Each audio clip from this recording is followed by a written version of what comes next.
বাংলাদেশের সবচেয়ে ক্রিয়েটিভ জায়গা নিঃসন্দেহে চিটাগাং। বাংলাদেশের শতকরা 90 গায়ক, লেখক, চিত্রকার, সুরকার উঠে এসেছেন এই এলাকা থেকে।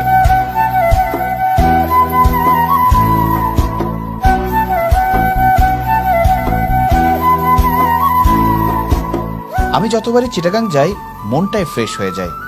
খয়েরি পাহাড়, নীল সমুদ্র আর সবুজে ঘেরা একটা চমৎকার শহর। এখান থেকে ক্রিয়েটিভ মানুষ উঠে আসবে না তো কোথা থেকে আসবে? দেশের বড় বড় ব্যবসায়ীরা চিটাগাংয়ের।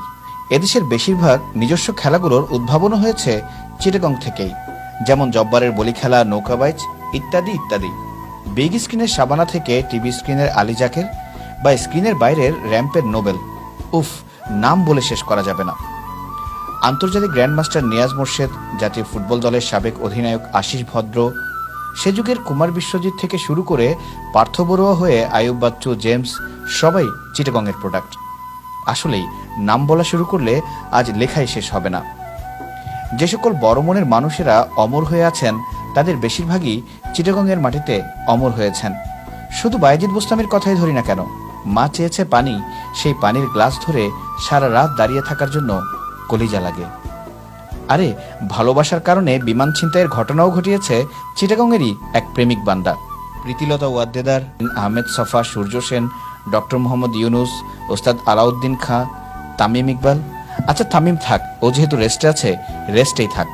না সিরিয়াসলি, আমি প্রথম যেদিন চিটাগং গিয়ে মুগ্ধ হয়েছি সেদিন থেকে খোঁজা শুরু করেছি চিটাগংয়ের বিখ্যাত মানুষদের। খুঁজতে যেয়ে দেখি চিটাগংয়ের বাইরে ক্রিয়েটিভ মানুষের সংখ্যা আসলেই কম।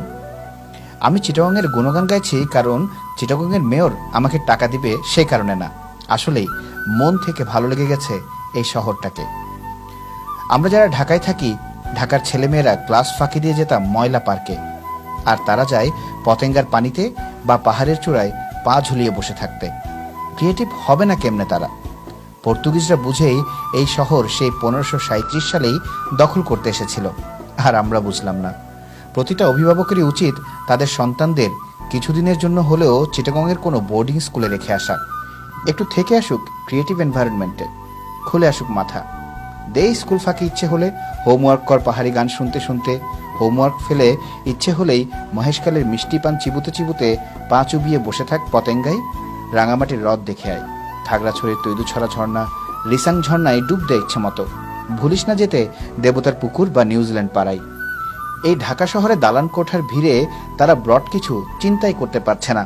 এখানে যে মানুষটার সাথে মিশছে তার কাছ থেকেও যে ব্রডনেস শিখবে তারও উপায় নেই। সেই মানুষটাও তো দিন শেষে বাসায় যেয়ে ঘুরি ওড়ায় কম্পিউটারে, শেখাবে কি?